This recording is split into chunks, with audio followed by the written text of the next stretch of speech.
नमस्कार स्टूडेंट्स, आज हम जो है वो पढ़ने जा रहे हैं हमारा टीचिंग ऑफ हिंदी के अंतर्गत हिंदी शिक्षण में अनुवाद। ठीक है, इससे पहले वाले लेक्चर में हमने इसका अर्थ पढ़ा, इसकी परिभाषाएं पढ़ी और उसकी विशेषताओं के बारे में पढ़ा। अब जो है वो इस लेक्चर नंबर में फोर्थ में हम क्या पढ़ने जा रहे हैं, हम जो है वो अनुवाद शिक्षण के जो उद्देश्य हैं, ठीक है, उसको पढ़ने जा रहे हैं कि जो अनुवाद शिक्षण है हमारा उसके मेनली उद्देश्य या ऑब्जेक्टिव कौन कौन से हैं। फिर इसके बाद जो है हम इसके महत्व के बारे में बात करेंगे। ठीक है, जो ऑब्जेक्टिव की बात आ रही है तो क्या है कि छात्र जो छात्राएं हैं उनमें क्या है, उनके अंदर एबिलिटी डेवलप करना, उनके अंदर योग्यता विकसित करना जो है वो उचित ढंग से किसकी, विचार विनिमय की, छात्रों में विचार विनिमय की योग्यता जो है,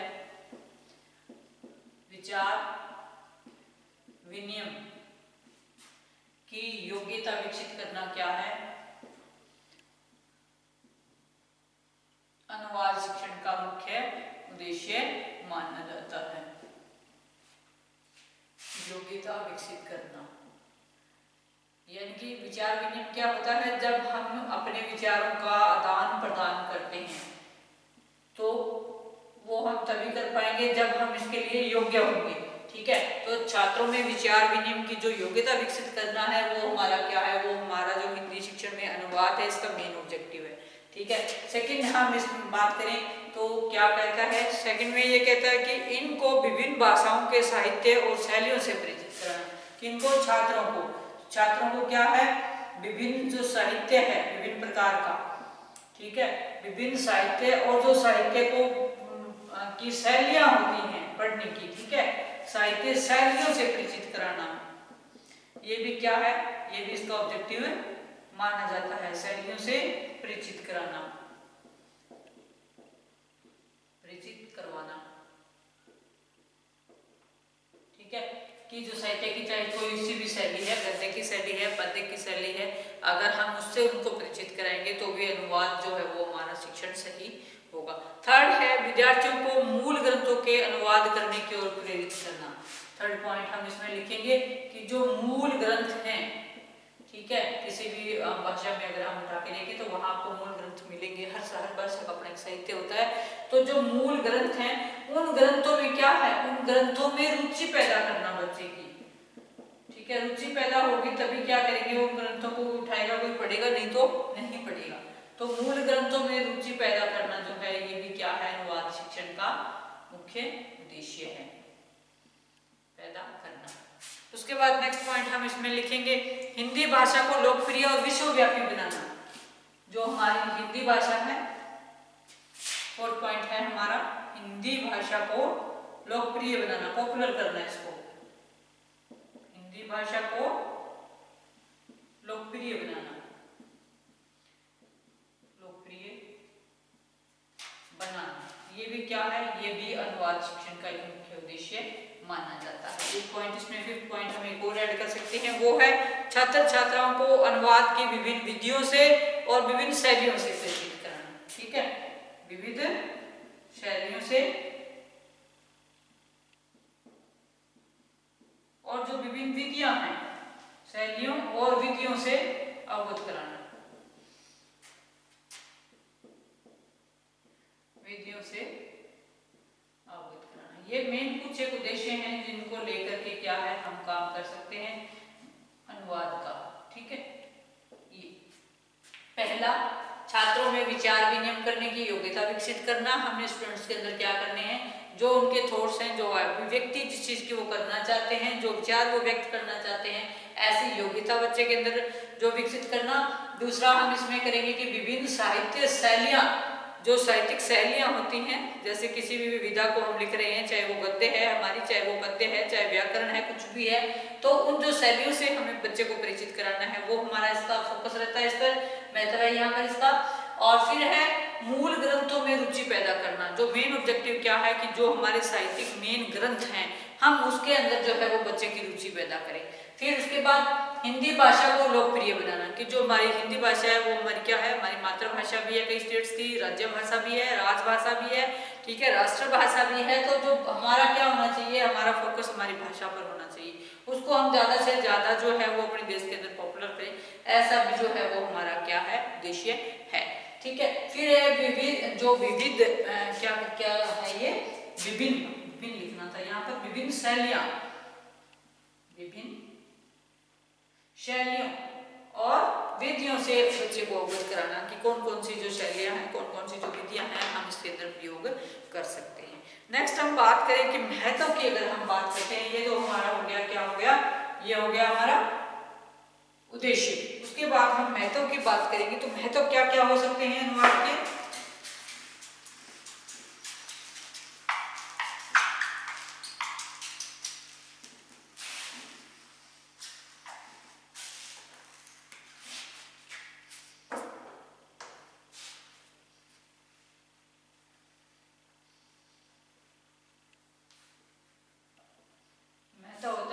कोई भी चीज जो है वो क्यों इम्पोर्टेंट है, इसको जब हम लिखते हैं, पढ़ते हैं, जानते हैं, तब हमें पता चलता है कि कोई भी चीज जो है वो किसी भी संदर्भ में क्यों जरूरी है ना, वो हमारा क्या कहलाता है, महत्व कहलाता है। तो जो ये अनुवाद शिक्षण है, इसका क्या महत्व है, क्यों करते हैं हम किसी भी काम को, इसकी इंपोर्टेंस हम अभी पढ़ने जा रहे हैं। पहला पॉइंट, कई सारे पॉइंट्स इसके अंदर आएंगे। कंसेप्ट को समझने की आवश्यकता होती है हमें ये चीज ध्यान हो गई है कि जो ट्रांसलेशन है या जो अंग्रेजी शब्द लिया गया ट्रांसलेशन, उसका जो रूपांतरण है अनुवाद, उसका अर्थ हमें समझ में आ चुका है। तो अब हम जो है इसका महत्व करने जा रहे हैं कि इसका महत्व क्या है। ऑब्जेक्टिव हम कर चुके हैं, इसके अंदर 5 मेन ऑब्जेक्टिव हमने किए हैं अभी तक। इसके अलावा भी अगर आप चाहें तो और भी जो पॉइंट्स हैं आप ऐड कर सकते हैं अपने अकॉर्डिंग, अपनी विवेक के अकॉर्डिंग। ठीक है, अब मैं जो है आपको महत्व करवाने जा रही हूँ, अनुवाद शिक्षण का महत्व। पहला हमारा जो महत्व है वो क्या है, पहला ये है कि अनुवाद के द्वारा किसी भी भाषा की उन्नति कराना, किसी भी भाषा की उन्नति होती है इससे। उन्नति का मतलब प्रोग्रेस में जब कोई चीज होती है, जब ट्रांसलेशन करते हैं तो बहुत सारे कंसेप्ट उसमें निकल के आते हैं नए नए, तो किसी भी भाषा की क्या है उन्नति जो है वो हम इससे पॉसिबल है। ठीक है, ये इसका फर्स्ट महत्व हो सकता है। दूसरा देखिए, इसके अंदर एक चीज और भी आ सकती है कि अनुवाद ग्रंथों का सबसे बड़ा लाभ क्या है कि अल्प प्रयास से उच्च श्रेणी का साहित्य निर्मित हो जाता है इससे। क्योंकि साहित्य क्या है, साहित्य एक ऐसी धरोहर है जो हमें आगे से आगे मिलती है ना। तो जब हम किसी भी चीज को जब नए रूप में हम उसको तैयार करते हैं तो वो नई पीढ़ी को हमारी चली जाती है, तो उससे क्या होगा, उससे जो लेटेस्ट चीजें हैं उसके अंदर वो और ऐड हो जाती हैं, है ना, उसका वर्तमान के साथ मेल हो जाता है, जो कि भविष्य के लिए जो है वो क्या है, एक संपत्ति के रूप में जो है वो हमारे काम आती है। और एक साहित्य जिससे कहते हैं कि ग्रंथों के रूप में हमें क्या मिला है, आज तक साहित्य मिला है ना, तो उसको हम शामिल करेंगे इसमें। ठीक है, और भाषा क्या है, भाषा और अधिक जो है वो परिष्कृत हो जाती है, संस्कृत हो जाती है, और उसमें क्या है अधिक से अधिक ग्राहिक शक्ति आ जाती है, ग्रहण करने की शक्ति आ जाती है स्टूडेंट्स। सेकंड हम इसमें करेंगे मातृभाषा की तुलना करना, मातृभाषा की तुलना, मातृभाषा की तुलना।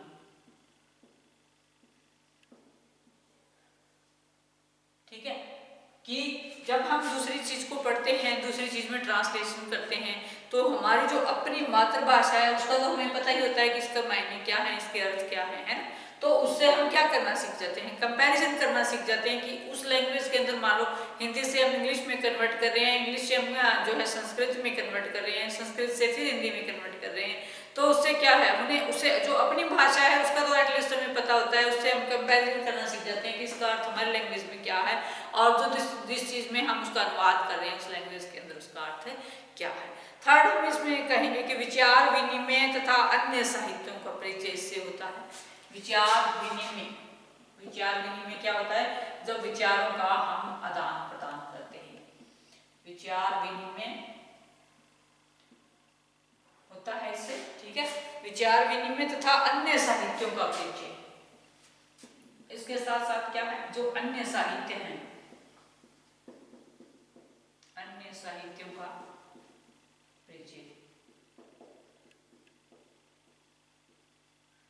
ठीक है, क्योंकि क्या है, अन्य साहित्य किसमें आएंगे, अन्य साहित्य हमारे उसी में आएंगे ना कि जब हम कोई भी दूसरी लैंग्वेज का जो साहित्य है हम उसको जो है वो चेंज करते हैं, जैसे सोर्स भाषा या लक्ष्य भाषा में हम उसको चेंज करते हैं, तो उससे क्या होगा, जो दूसरी भाषा हमारे संपर्क में आएगी या जो उस भाषा का जो साहित्य है वो भी उससे क्या होगा, उसका विकास होगा और हम उससे परिचित हो जाएंगे, है ना। नेक्स्ट इसमें लिखें कि ये तो हो गए हमारे जो है महत्व के पॉइंट्स हो गए, और भी पॉइंट्स आप ऐड कर सकते हैं। इसके अलावा हम इसमें बात करें कि राष्ट्रभाषा शिक्षा में अनुवाद का स्थान क्या है। ठीक है, स्थान क्या है किसमें, राष्ट्रभाषा शिक्षण में जो अनुवाद का स्थान है वो क्या है। अब हम ये पढ़ने जा रहे हैं, इसमें हम कहेंगे कि जैसे जैसे विद्यार्थी क्या है राष्ट्रभाषा सीखता चला जाता है वैसे वैसे उसे अनुवाद की आवश्यकता पड़ती है। ठीक है, और ये आवश्यकता क्या है, 3 प्रकार की हो सकती है हमारी, 3 प्रकार की। पहली हो सकती है शब्दों के रूप में, मुहावरों का अनुवाद, वाक्यों का अनुवाद, और फिर होता है किसी लेखांश का अनुवाद। पहला शब्दों और मुहावरों का, पहला होगा हमारा शब्दों व मुहावरों का अनुवाद, यानी कि जो शब्द हैं जो मुहावरे हैं उनका अनुवाद इसके अंदर शामिल होगा। दूसरा हम इसमें लिखेंगे वाक्यों का अनुवाद, जो हमारे सेंटेंस हैं, ये तो थे वर्ड्स, ये हो गए सेंटेंस आपके, तो जो वाक्य हैं वाक्यों का भी अनुवाद जो है वो उसमें शामिल होता है, वाक्यों का अनुवाद। थर्ड इसके अंदर आपका आ गया लेखांश, किसी लेखांश का अनुवाद, कि लेखांश क्या होता है, कोई लेख है उसका कोई अंश है, ठीक है, तो लेखांश का अनुवाद। ये 3 चीजें इसके अंदर शामिल होती हैं, अनुवाद। ये हम क्या पढ़ने जा रहे हैं, स्थान पढ़ने जा रहे हैं हम, कि जो राष्ट्रभाषा शिक्षा में अनुवाद का स्थान है वो क्या है। ठीक है, तो ये जो चीजें हैं हम इसके अंदर पढ़ेंगे। जैसे शब्द और मुहावरों के अनुवाद की हम बात कर रहे हैं, तो उसमें हम क्या करेंगे कि प्रोक्स विधि के अनुसार कहता है कि एक नई भाषा क्या है, भाषांतर भाषा द्वारा पढ़ाई जाती है। भाषांतर क्या हो गया, जो 2 भाषाओं के बीच में जब कोई अंतर हो गया तो वो क्या कहलाता है, भाषांतर कहलाता है ना। प्रत्यक्ष विधि के समर्थक क्या है, मातृभाषा के उपयोग का विरोध करते हैं, है ना। प्रत्यक्ष विधि के जो समर्थक हैं वो मातृभाषा के उपयोग का विरोध करते हैं, और जो कहते हैं कि एक इस पुस्तक के दूसरे भाग में यह बताया गया कि मिडिल स्कूल में नए शब्द या मुहावरे प्रत्यक्ष विधि से समझाए जाएं, और अन्य क्या है, और अंत में मातृभाषा में उसके समानार्थी शब्द भी जो है वो मिल जाएं। ठीक है, और इस तरह से क्या है, मातृभाषा का उपयोग ऐसे जो शब्द हैं वहां पर निसंकोच हमें शब्दों के माध्यम से बच्चे को पढ़ाना चाहिए, कि जो मातृभाषा के अंदर हमारे जो शब्द हैं जिनको हम दूसरी भाषा में कन्वर्ट कर रहे हैं, तो वहां पर बच्चों को जो शब्दों का अर्थ है या मुहावरों का जो अर्थ है वो बताया जाए। सेकंड, वाक्यों का अनुवाद की हम बात करते हैं कि जब वाक्यों में अनुवाद हम करते हैं तो क्या है, वाक्य जो रचना का परिचय है वो, और फिर मुहावरों का जो ज्ञान है, वाक्य रचना समझाते समय भी क्या है, हमें जो है वो उस अनुवाद की आवश्यकता पड़ती है ना। कोई भी स्टेटमेंट है हम किसी को समझा रहे हैं तो हमें उसका पूरा नॉलेज होना चाहिए, और उसमें जो है वो अनुवाद की आवश्यकता हमें पड़ती है, क्योंकि हमें किसी वाक्य को समझाना है। जैसे वाक्य के अंदर भी क्या है, हमारे लिंग आ गया, वचन आ गया,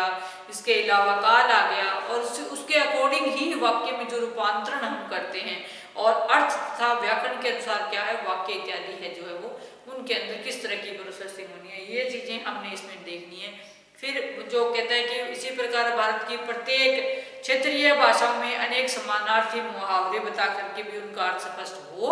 जाता है, कि बहुत सारे अर्थ जो बहुत सी भाषाओं में जो है वो उनके मुहावरों के सेम जो है अलग अलग भाषा में होते हुए भी अर्थ क्या है, समान है। इन चीजों का भी इसके अंदर सहारा लेना है। फिर थर्ड हम इसमें बात करें लेखांशों की, इसको आप कितना भी बढ़ा सकते हैं, ठीक है, बहुत सारे पॉइंट्स इसके अंदर आते हैं। थोड़ा सा मैं अगर और डिटेल में आपको बताऊं तो कहते हैं कि जो तृतीय अनुवाद करते समय शब्दश अनुवाद नहीं करना चाहिए, अर्थात एक भाषा के शब्दों के बदले दूसरी भाषा पर दूसरी भाषा के समानार्थी शब्द जो है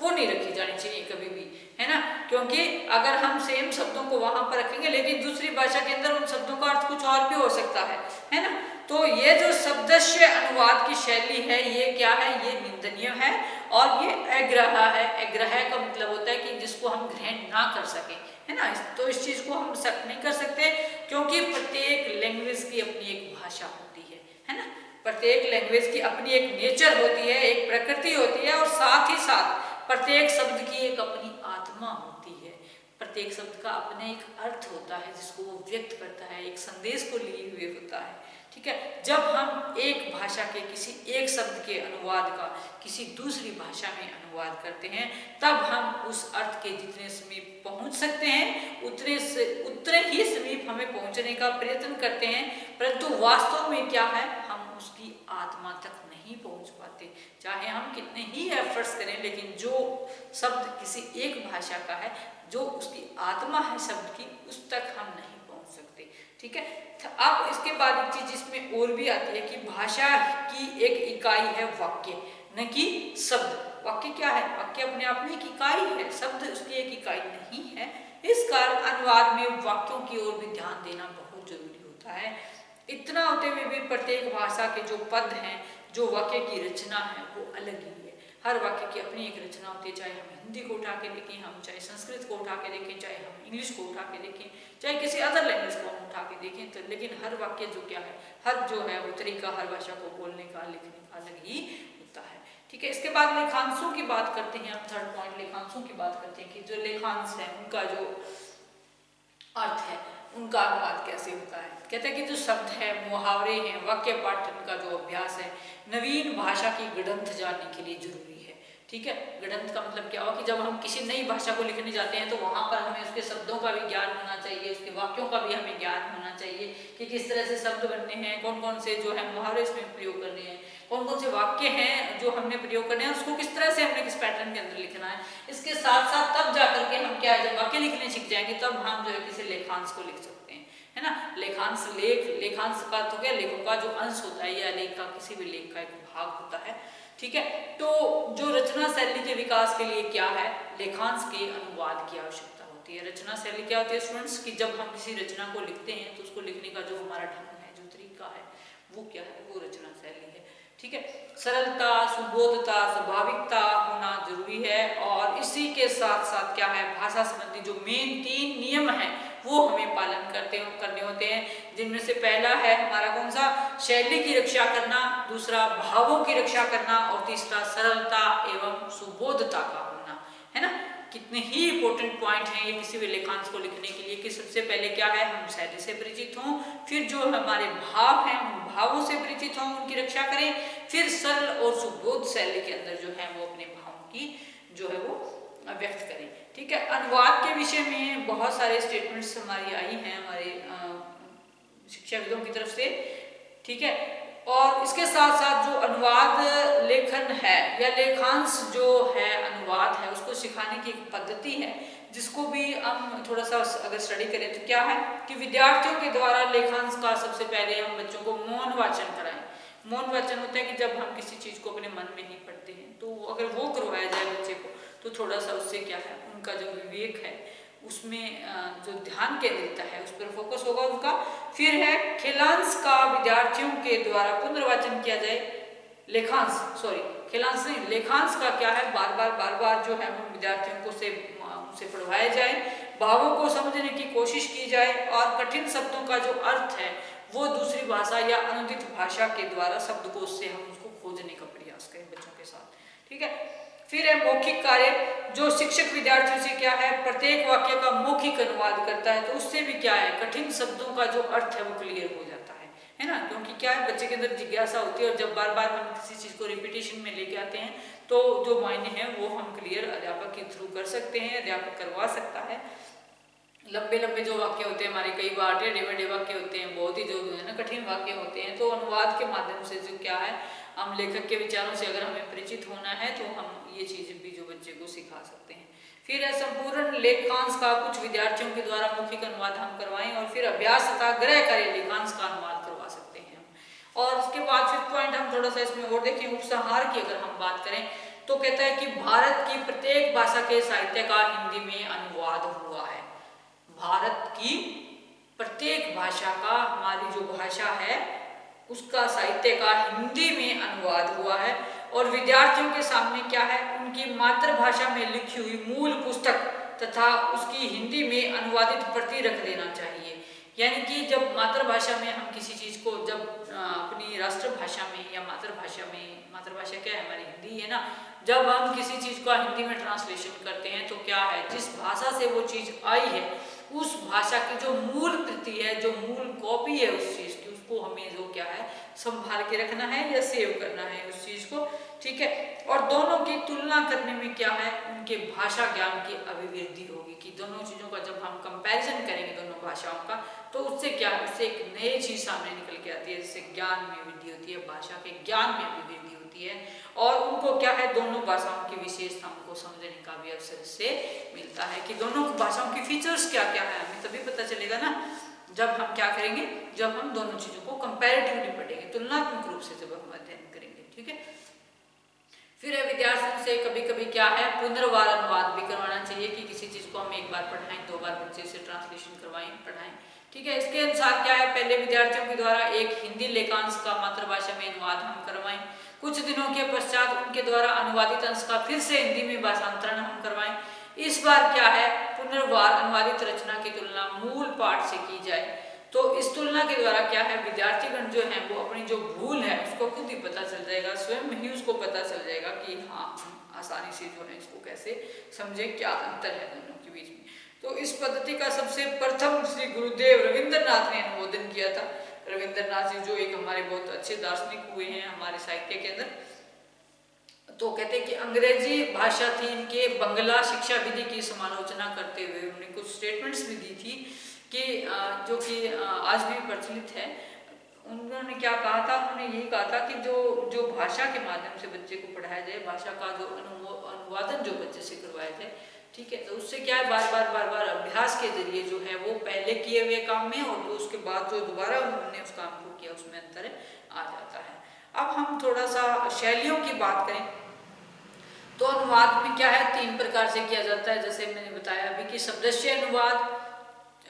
छाया अनुवाद और वाक्य संप्रदाय अनुवाद, ये 3 मुख्य रूप से अनुवाद की शैलियां हैं जिसमें हम इसको कन्वर्ट कर सकते हैं। एक भाषा के शब्दों के स्थान पर दूसरी भाषा के जो समानार्थी शब्द रख दिए जाते हैं, तो उससे क्या है, वाक्य रचना के जो क्या है, प्रत्येक भाषा रचना के आप सभी जानते हैं कि अपने कुछ नियम होते हैं खास करके, तो जो शब्द अनुवाद में क्या है, उन नियमों का पालन किया जाता है। जैसे हम एक स्टेटमेंट लेते हैं इंग्लिश की कि सीता इज गोइंग, है ना, तो गीता इज सिंगिंग, है ना, इस तरह से। तो हिंदी में क्या है, गीता गा रही है, गा रहा होगा, गा रही होगी नहीं, परंतु क्या है, इस प्रकार के अनुवाद में प्राय भावों की ओर ध्यान नहीं दिया जाता, और जिससे क्या है कि सीता, गीता इज सिंगिंग मतलब क्या है, सीता गा रही है, गा रहा है, गा रही है, मतलब भाव को स्पष्ट नहीं है इस चीज में, सिर्फ गाना ही दिख रहा है कि गीता गा रही है ना। तो यहाँ पर क्या है, हिंदी के वाक्य में जैसे और भी आप ले सकते हो, तो बड़ा ये अर्थ का जो अनर्थ हो जाता है कई बार कि जैसे my head is eating circle, यानी कि मेरा सिर चक्कर खा रहा है ना, तो ये देखिए आप स्टेटमेंट चक्कर खा रहा है, ईटिंग बड़ा अगर हम इसके लिए यूज कर रहे हैं, तो देखिए है ना, खाने के लिए वैसे तो ईटिंग यूज करेंगे, लेकिन चक्कर खा रहा है, सिर चक्कर खा रहा है, तो फिर देखिए यहाँ कैसे अर्थ का अनर्थ आपको होते हुए नजर आ रहा है, ठीक है। परंतु अनुवाद की शिक्षा प्रारंभ करने के लिए कहता है कि इससे कोई जो शैली है वो अपनाई नहीं जा सकती इस प्रकार से, और जो अनुवाद की शिक्षा प्रारंभ करने के लिए हमें क्या करना है, प्रत्येक रचना को पढ़ करके उसके भावों को, अर्थ को अगर हम ग्रहण करें, तो जो शैक्षिक दृष्टि से क्या है उसको सही अनुवाद हम कह सकते हैं, ठीक है। वाक्य संप्रदाय क्या कहते हैं, वाक्य संप्रदाय कहते हैं कि ये जो है अनुवाद की तीसरी मुख्य शैली है, जिसमें एक भाषा की रचना का दूसरी भाषा में अनुवाद करते समय मूल रचना का जो भाव है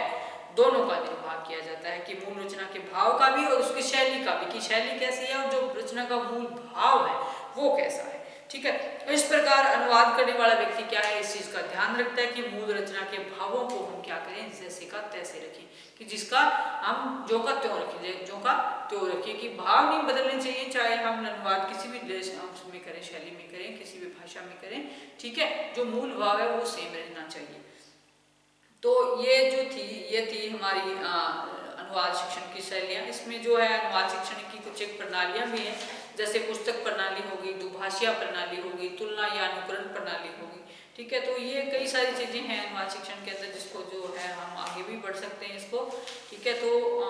ये जो शैली है, खास करके जो अर्थ का, हम अर्थ को अर्थ के अर्थ ही रहने दें, चाहे हम शैली उसका कोई भी रखें, ठीक है, भाव को भाव ही रहने दें, जो बात कहना चाहता है वो जो अभिव्यक्ति है वो हमारी सेम रहनी चाहिए, है ना, चाहे ट्रांसलेशन का मेथड हमारा कुछ भी हो। तो स्टूडेंट्स ये आज हमने पढ़ा हिंदी शिक्षण के अनुवाद के बारे में। आई होप समझ आया होगा। Thank you.